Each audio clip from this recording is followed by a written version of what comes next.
Mi nombre es Patti Sarlenga y estos son mis podcasts sobre eutonía y algo más. Conciencia, presencia, escucha, conexión, emociones, sensaciones, integración. Solo algunos de los conceptos a desarrollar. Eutonizar la vida es aportarle una presencia sentida y compasiva, en una adaptación a lo que pasa por dentro y por fuera, de manera sana y armónica, tanto en el cuerpo físico, mental, emocional, energético y espiritual. Te invito a compartir unos minutos para conocernos un poco más y desde ahí saber acompañarnos. Bienvenidos.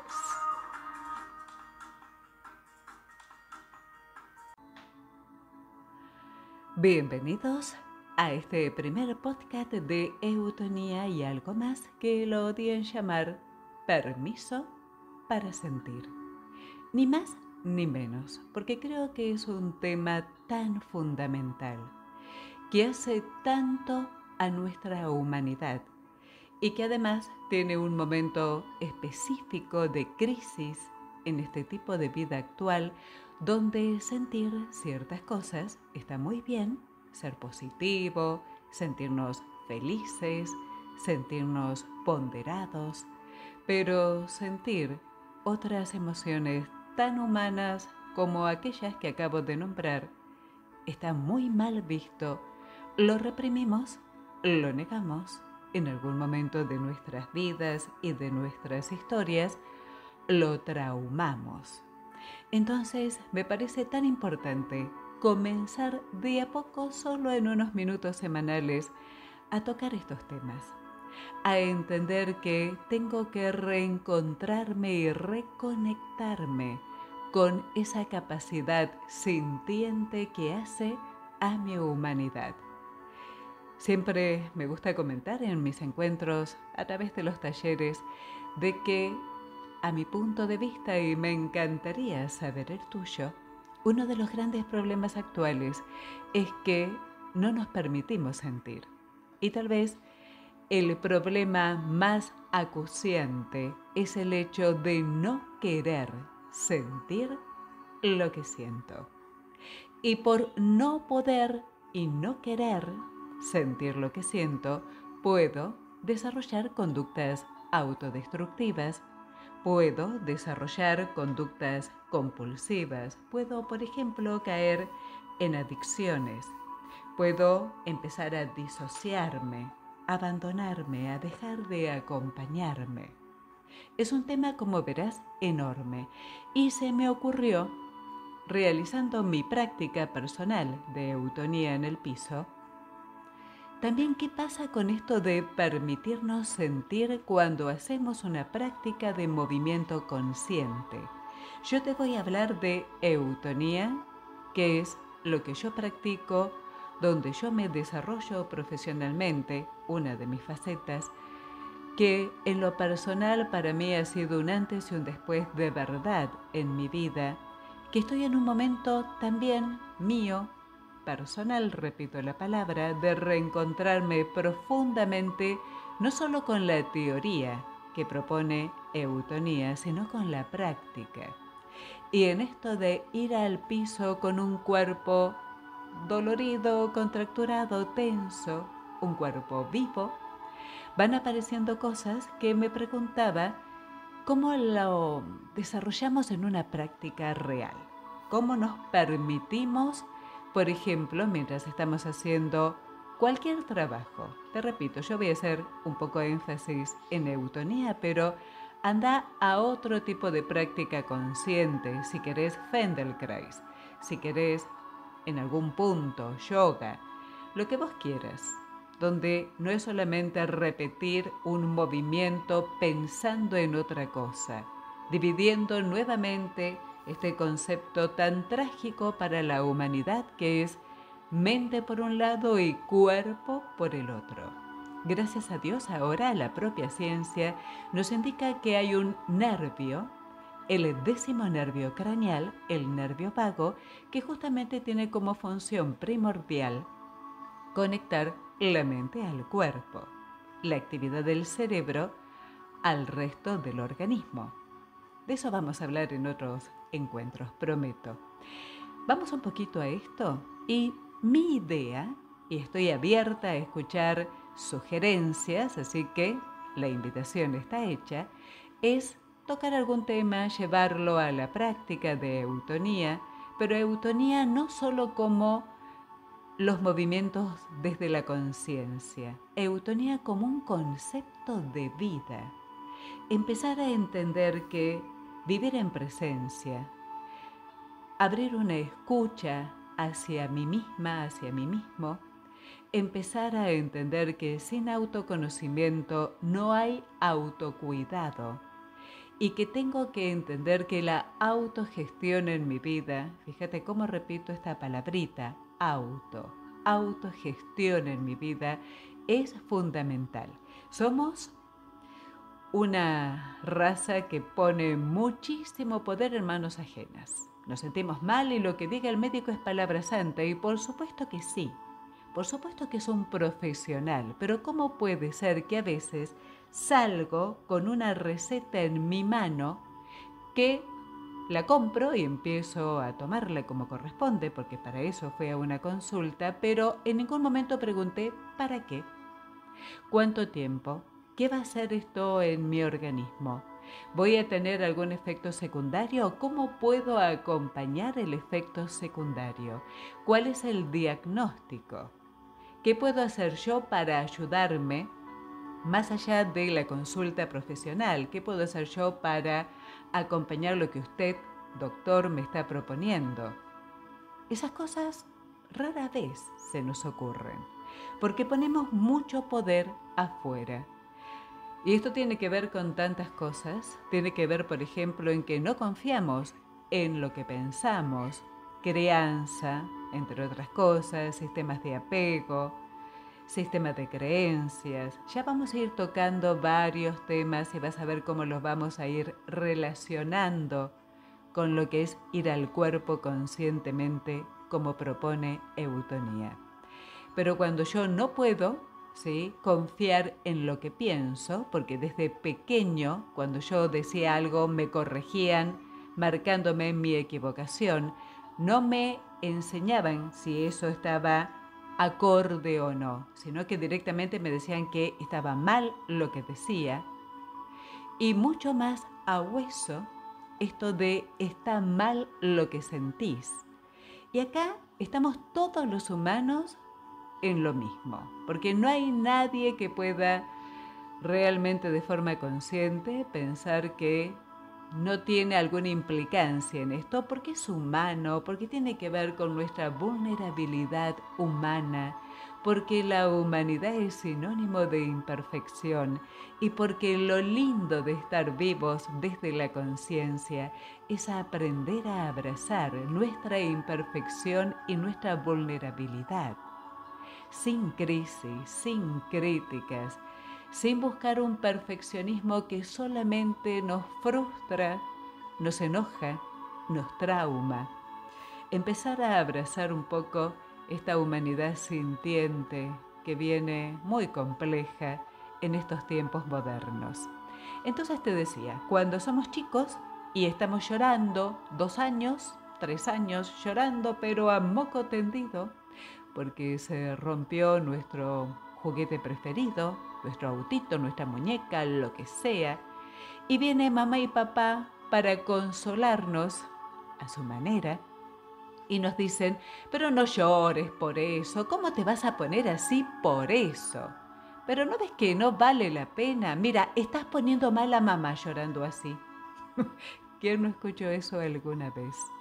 Entonces, aunque parezca mentira, en la cabeza de un niño, que en esa edad es puro pensamiento concreto por su desarrollo neurológico, lo que escucha de sus figuras de autoridades, de mamá, papá en este caso, es palabra santa.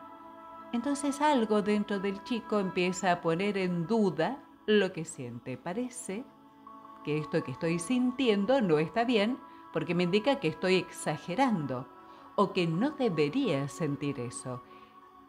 Y esto tan básico es una pequeña semilla que en el tiempo germina y que cuando somos adultos hace que cuando sentimos algo, realmente nos cuesta confiar en eso. Entonces empezamos a dejar de sentir y tratamos de confiar un poco más en lo que pensamos. Pero lo que pensamos nunca es información genuina y pura.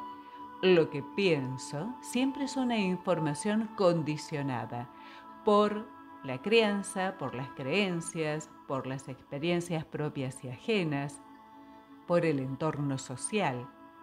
Siempre la memoria explícita, la memoria mental, la memoria que viene con el pensamiento, es una memoria mucho más condicionada que la memoria implícita, que es la somática, la sintiente. Por ende, vamos a poner siempre mucho poder afuera, porque buscamos reasegurarnos en el afuera. Buscamos revalidarnos en el otro. Y no está mal, por favor, que esto se comprenda. Estar en contacto con el otro, consultar con el otro, pedir ayuda, eso hace a un ser inteligente. Lo que realmente es un tema complejo es cuando confío más en el otro que en mí.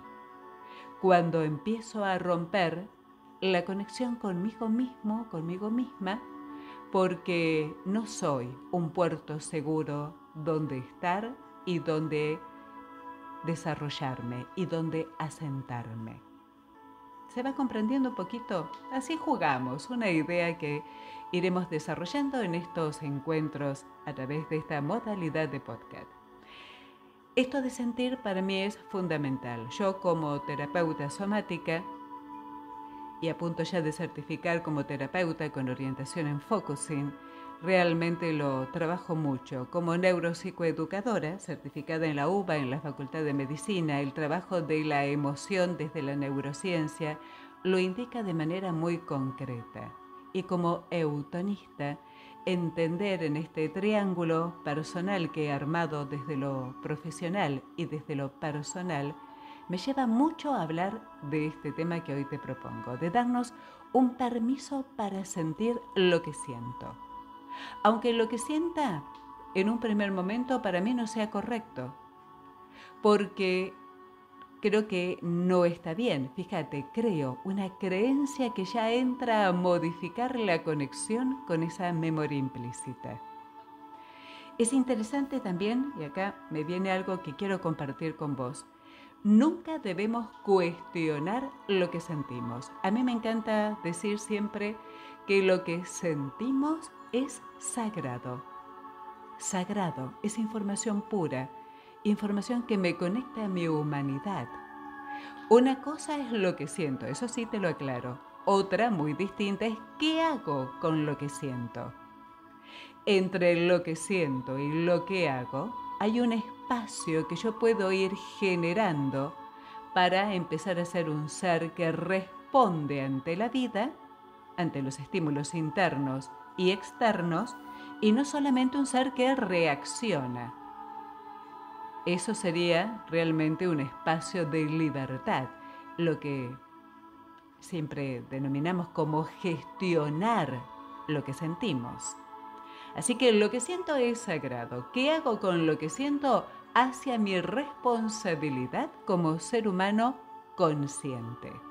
Si te pones a mirar a tu alrededor o tu propia experiencia personal, estamos siendo totalmente reactivos. Somos sociedades reactivas. Porque tanto reprimir, tanto negar no hace que la emoción desaparezca, sino que la emoción queda atrapada. Es como una olla a presión haciendo fuerza y cuando te querés dar cuenta esa tapa de la olla salta y lo que sucede nunca es positivo. Muy distinto al sentir lo que siento, acompañarlo, darle un espacio y poder gestionarlo, que es lo que vamos a ir proponiendo a través de estos encuentros nuestros, pero también lo que te proponen distintas disciplinas. Una de ellas, eutonía, desde la psicoterapia centrada en el cuerpo, focusing. desde el conocimiento de lo que es nuestro cerebro y el producto de él, nuestra mente, neurociencia. Pero también hay otros caminos y todos son válidos.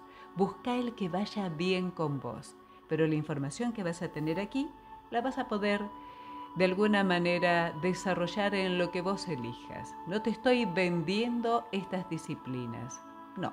Primero porque no necesitan ser vendidas, son disciplinas totalmente experienciales. Hasta que no vas a ellas, no vas a terminar de entender muy bien de qué se trata, pero hay muchos caminos y todos son válidos mientras respeten tu autonomía y tu conciencia. En estos podcasts quiero también darte la posibilidad de tirar un tema, hablar un poquito y leerte algo de tantos buenos libros, estos compañeros de vida que algunos tenemos realmente como algo muy especial en nuestras existencias, en nuestro día a día. Hay libros muy lindos. Yo hoy te voy a compartir uno, ¿sí? Hablando de Permiso para sentir, que pertenece a Natalia Seijo. Te lo nombro, te doy su título como corresponde, por supuesto, porque además de nombrarlo, quiero que si te interesa el tema, digas, bueno, ¿por qué no? Voy a buscar este material para leer y ampliar un poco más. Es la idea. La idea es tirar algo y que vos lo tomes y veas hasta dónde te resuena. El libro se llama El cuerpo tiene memoria. El cuerpo tiene memoria, Natalia Saijo. Es un libro interesante porque es de sencilla lectura. En próximos podcasts vamos a ir conociendo mucho más material sobre todo esto. Pero acá justo elegí algo que ella titula La conciencia corporal. Los que hacemos eutonía, este tema nos parece como súper básico, pero qué importante es entender que esa conciencia, por el tipo de sociedad actual que somos, la tenemos realmente muy dormida, prácticamente sin desarrollo. Por eso, indiscutiblemente, como el cuerpo tiene el lenguaje de las sensaciones y las sensaciones se alimentan de lo que sentimos y lo que sentimos proviene de las emociones y las emociones no son mentales, son genéticas porque vienen en el ADN, al menos las 6 emociones básicas: alegría, tristeza, miedo, ira, sorpresa y asco.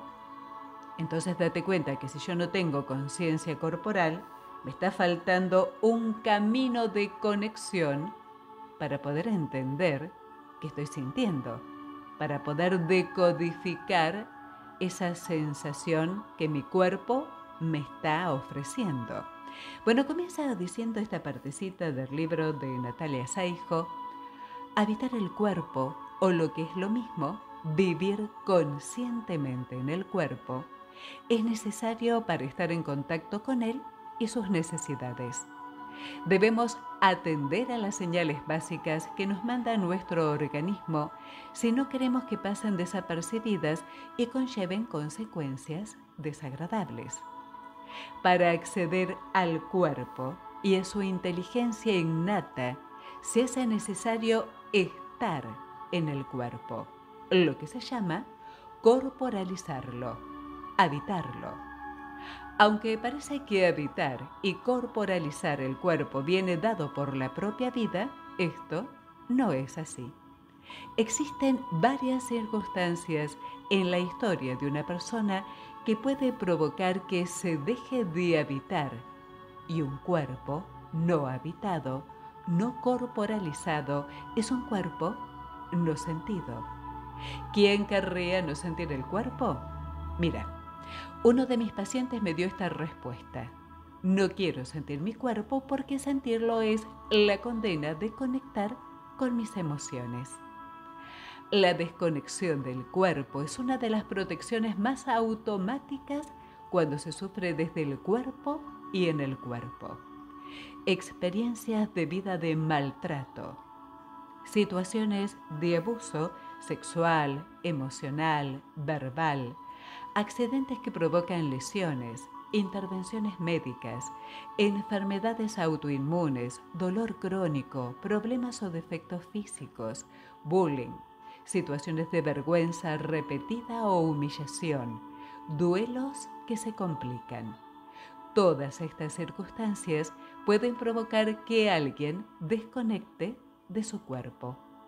Las señales de desconexión van desde lo más sencillo hasta desconexiones más complicadas donde la persona tiene anestesia del dolor y ni siquiera, por ejemplo, se puede conectar con la sensación de hambre.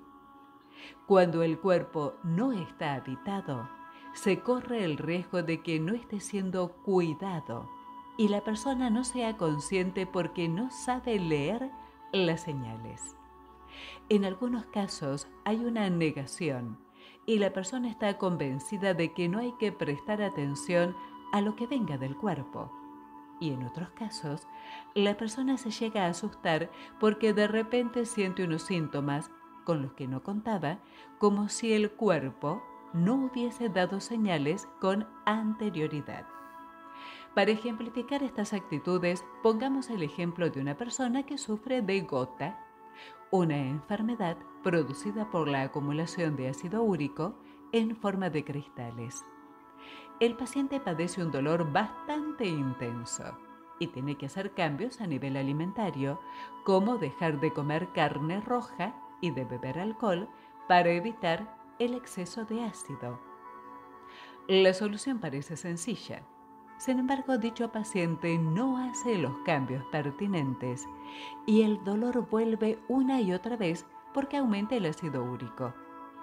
La explicación es que la persona no está en contacto con su cuerpo y niega la situación. De primeras, acepta que tiene ese problema y sigue la medicación cada vez que aparece el exceso de ácido úrico para bajarlo, pero no adopta medidas para evitar que se repita. No hay toma de conciencia de las señales que provienen del cuerpo, del daño que está sufriendo. La persona entra en la queja, pero no cambia la situación. Es necesario tomar conciencia de la falta de conexión con el cuerpo para que algo empiece a cambiar, para que podamos pensar y percibir el cuerpo de una manera diferente. Todo pasa por el cuerpo, dice Natalia Saijo. Podríamos hacer la historia de nuestra vida a través de aquello que muestra nuestra forma de andar, la postura, la curva de nuestra espalda, la inclinación de nuestro pecho, la elevación de nuestra barbilla, lo enroscados que están nuestros hombros, la separación de nuestras piernas, la curva de nuestras rodillas, lo prominente que es nuestra mandíbula, la apertura de nuestra cadera.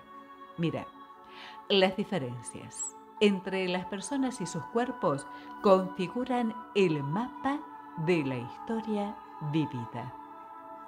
Alguien que arrastra los pies y hace ruido al andar tiene una historia vital distinta de alguien que es silencioso y eleva los pies al caminar. O cuando una persona muestra colapso en el pecho, es decir, su espalda se curva hacia adentro y genera una gran tensión en los músculos de la zona corporal, existen unas emociones asociadas a su postura y unas experiencias de vida que dejaron esa huella en el cuerpo. Estas emociones se llaman emociones protectoras.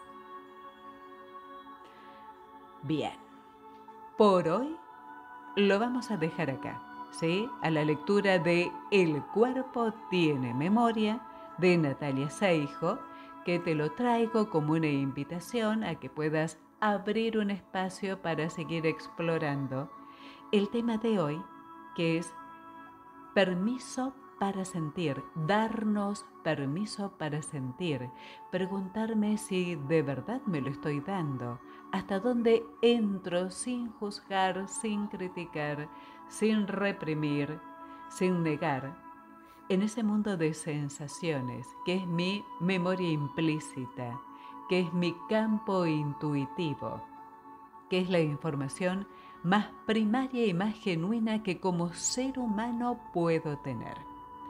Pero todo esto empezó con mi propia experiencia en el piso, haciendo eutonía. Y vos sabés que en eutonía, que es el movimiento hecho con ciencia para poder regular el sistema nervioso desde la parte autónoma de él, que ya lo vamos a ir también charlando en estos encuentros, es muy común y es muy natural que en una clase de eutonía aparezca como reflejos de regulación de ese sistema nervioso, bostezos, algunos suspiros, algunas lágrimas, pero yo me preguntaba porque lo experimentaba en carne propia. ¿Qué pasa cuando en la práctica lo que vamos sintiendo es algo muy distinto a esto? ¿Qué pasa si, por ejemplo, aparecen cosas que no son habituales, no solamente en la vida, sino en la práctica de esta disciplina, como cualquier otra disciplina de movimiento consciente? ¿Qué pasa si cuando estoy haciendo eutonía aparecen temblores? ¿Qué pasa si aparecen gemidos? Si de repente encuentro una necesidad enorme de abrir la boca y gritar.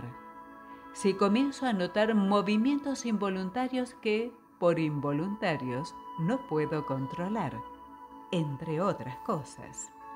¿Le doy lugar? ¿Me lo permito? ¿Puedo realmente permitirme ese grito? ¿Puedo permitirme ese temblor en mi mandíbula? ¿Puedo darle un ratito de espacio al temblor en el resto de mi cuerpo? ¿Puedo acompañar ese movimiento involuntario que aparece? Mira, te cuento que eutonía no promueve la catarsis como otras técnicas y disciplinas. No estamos haciendo algo para que todo esto adrede y a la fuerza salga, pero prepara un terreno neurológico, un terreno emocional de respeto y aceptación, donde puede empezar a haber una confianza de ese sistema nervioso autónomo que empieza a sentirse seguro, y muchas veces cuando la desregulación es muy simpática por la regulación del autónomo, que ya después te iré contando, ahí yo antes de regular tal vez necesito descargar. Tal vez esa contractura continua, ese dolor de cabeza, esa rectificación cervical lumbar, esas curvas que fueron perdiendo el tono adecuado en mi columna, es una tensión emocional añosa y que de repente algo le dice, es el momento. Es tu espacio, lárgalo. Y aparece el temblor, y aparece el gemido, y aparece esa necesidad de gritar desde las tripas. ¿Y qué pasa si no me lo doy? ¿Qué pasa si no me doy permiso para sentir y permiso para expresar en un ambiente íntimo, como puede ser tu práctica individual de eutonía o grupal? Yo en lo personal trabajo con clases grabadas que te da la posibilidad de pausar y darte ese espacio o seguir, pero también en las prácticas presenciales. ¿Qué pasa si yo no me lo doy? Todo eso que de repente encontró el lugar para salir y liberar, lo vuelvo a reprimir, y no solamente que lo reprimís y lo llevas a el estado original, sino que muchas veces empeora, porque así es como lo biológico acciona con lo emocional. Entonces yo te voy a pedir que si en tu práctica algo de esto aparece, le des lugar, lo puedas, como te salga en este momento, recibirlo, y te autorices con amor a recordar que hay cosas que necesitan tu escucha, aunque lo que necesita en este momento tu escucha es un grito, es un temblor, es un gemido, es una contracción involuntaria o lo que sea. Me parece interesante también hablar de estos temas, ¿no? Porque se habilita tan fácil el bostezo, el suspiro, la lagrimita. ¿Y qué pasa cuando la lágrima viene ahogada en llanto? ¿Y qué pasa cuando el suspiro abre la boca para el grito?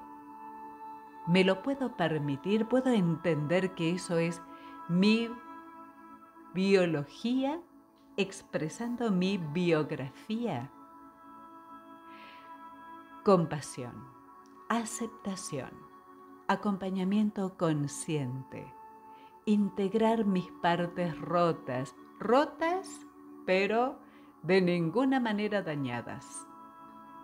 Empezar a entender que esta humanidad me necesita así maravillosamente imperfecta y poder estar en paz con el ser que soy y poder permitirme sentir en mi ambiente de seguridad lo que tengo que sentir y expresar. Darnos permiso para sentir, recordando que eso es sagrado. Lo que después hago con lo que siento en mi vida cotidiana, esa es mi responsabilidad. Pero la represión, la negación, la disociación, somatizarlo todo y dejarlo preso en el cuerpo nos come energía de vida, nos desconecta.